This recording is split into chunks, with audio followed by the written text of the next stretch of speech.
हुआ। आखिर क्या हुआ तो कोलंबिया स्पेस शटल के साथ जो पृथ्वी पर पहुंचने से पहले ही ब्लास्ट हो गया, और कैसे भारत की बेटी कल्पना चावला और अन्य 6 एस्ट्रोनॉट्स को अपनी जान से हाथ धोना पड़ा। जानने के लिए वीडियो को अंत तक देखते रहिए। दोस्तों, इस वीडियो में हम भारत की एक महान बेटी कल्पना चावला के बारे में जानेंगे, जिसने भारत में ही नहीं बल्कि पूरे विश्व में अपना और अपने देश का नाम रोशन किया।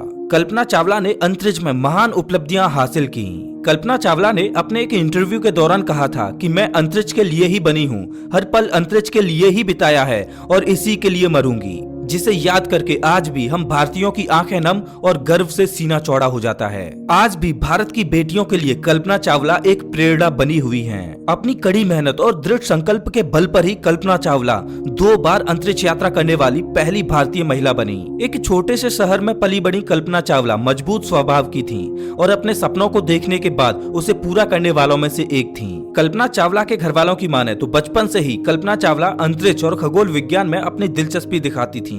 वो खगोलीय परिवर्तनों को लेकर काफी पढ़ती रहती थीं। वो अक्सर अपने पिता से पूछा करती थीं कि ये अंतरिक्ष यान आकाश में कैसे उड़ते हैं और क्या मैं भी उड़ सकती हूँ। उनके पिता बनारसी लाल उनकी इन बातों को हंसकर टाल दिया करते थे, लेकिन कल्पना चावला के इस प्रश्न से इतना तो क्लियर हो जाता है कि कल्पना चावला बचपन से ही बड़े बड़े सपने देखती थीं और कल्पना चावला ने आगे चलकर अपने सपनों को साकार भी किया। अपनी स्कूली पढ़ाई पूरी करने के बाद चावला ने 1983 में चंडीगढ़ इंजीनियरिंग कॉलेज में दाखिला ले लिया और वहां से एरोनॉटिकल इंजीनियरिंग की डिग्री ली। 1988 में कल्पना चावला ने नासा के लिए काम करना शुरू किया। उन्होंने नासा अमेरिकन रिसर्च सेंटर में काम करना शुरू किया।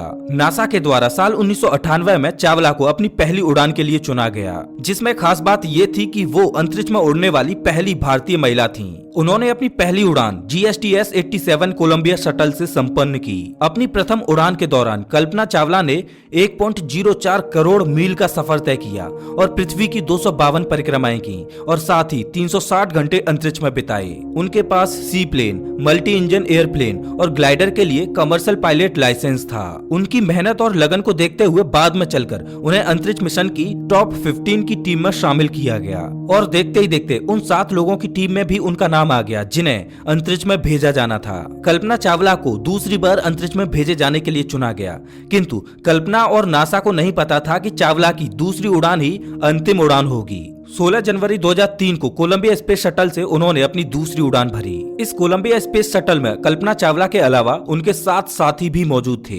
ये सभी एस्ट्रोनॉट्स 2 शिफ्ट में काम किया करते थे, जिससे कि वैज्ञानिक प्रयोगों का कार्य 24 घंटे चलता रहता था। कोलंबिया स्पेस शटल की टीम ने कुल 80 वैज्ञानिक प्रयोग किए। इन अंतरिक्ष यात्रियों ने 16 दिन इंटरनेशनल स्पेस स्टेशन में रहकर वैज्ञानिक प्रयोग किए और 16 दिनों के अंतरिक्ष मिशन के बाद पृथ्वी पर लौटते समय 1 फरवरी 2003 को उनका यान दुर्घटनाग्रस्त हो गया और अंतरिक्ष यान पृथ्वी की कक्षा में प्रवेश करते ही टूटकर बिखर गया।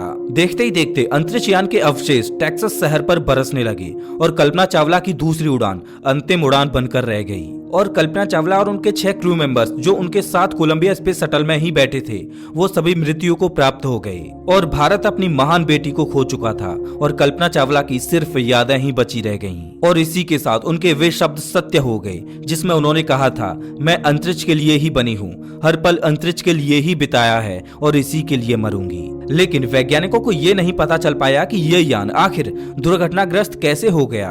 बाद में वैज्ञानिकों ने इसका पता लगाया, जिसके बाद दुर्घटना की असल वजह पता चली।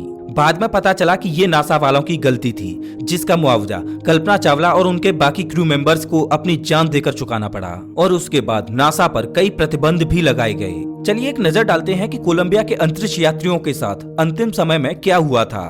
अपने 28वें मिशन पर कोलंबिया स्पेस शटल ने पृथ्वी से आखिरी बार 16 जनवरी 2003 को उड़ान भरी।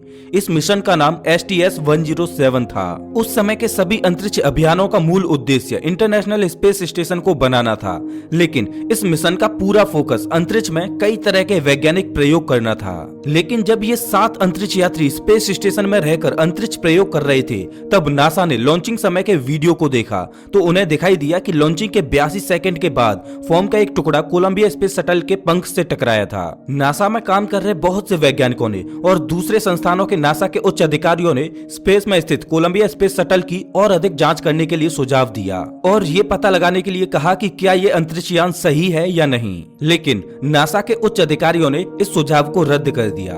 उन्होंने इसे महत्वपूर्ण नहीं समझा और उन्हें लगा कि शायद ये कोई बड़ी समस्या नहीं है। जिसके बाद जब अंतरिक्ष यात्रियों का स्पेस स्टेशन का काम खत्म हो गया, तब निर्धारित समय पर यानी 1 फरवरी 2003 को नासा के कोलंबिया स्पेस शटल ने वापसी की प्रक्रिया शुरू की। इसे अमेरिका के केनेडी स्पेस सेंटर में लौटना था, लेकिन सुबह 9 बजे ही वैज्ञानिकों को अजीब रीडिंग्स मिलने शुरू हो गई। कोलंबिया स्पेस शटल के लेफ्ट पंख की रीडिंग गायब थी और उसके कुछ ही सेकंड्स बाद स्पेस शटल के लेफ्ट टायर प्रेशर की रीडिंग भी दिखाई देना बंद हो गई। इस समय ये अंतरिक्ष यान अमेरिका के डेलस शहर के ऊपर उड़ान भर रहा था और उसकी गति ध्वनि की गति से भी 18 गुना अधिक थी और अंतरिक्ष यान पृथ्वी से 6.1 किलोमीटर की ऊंचाई पर था।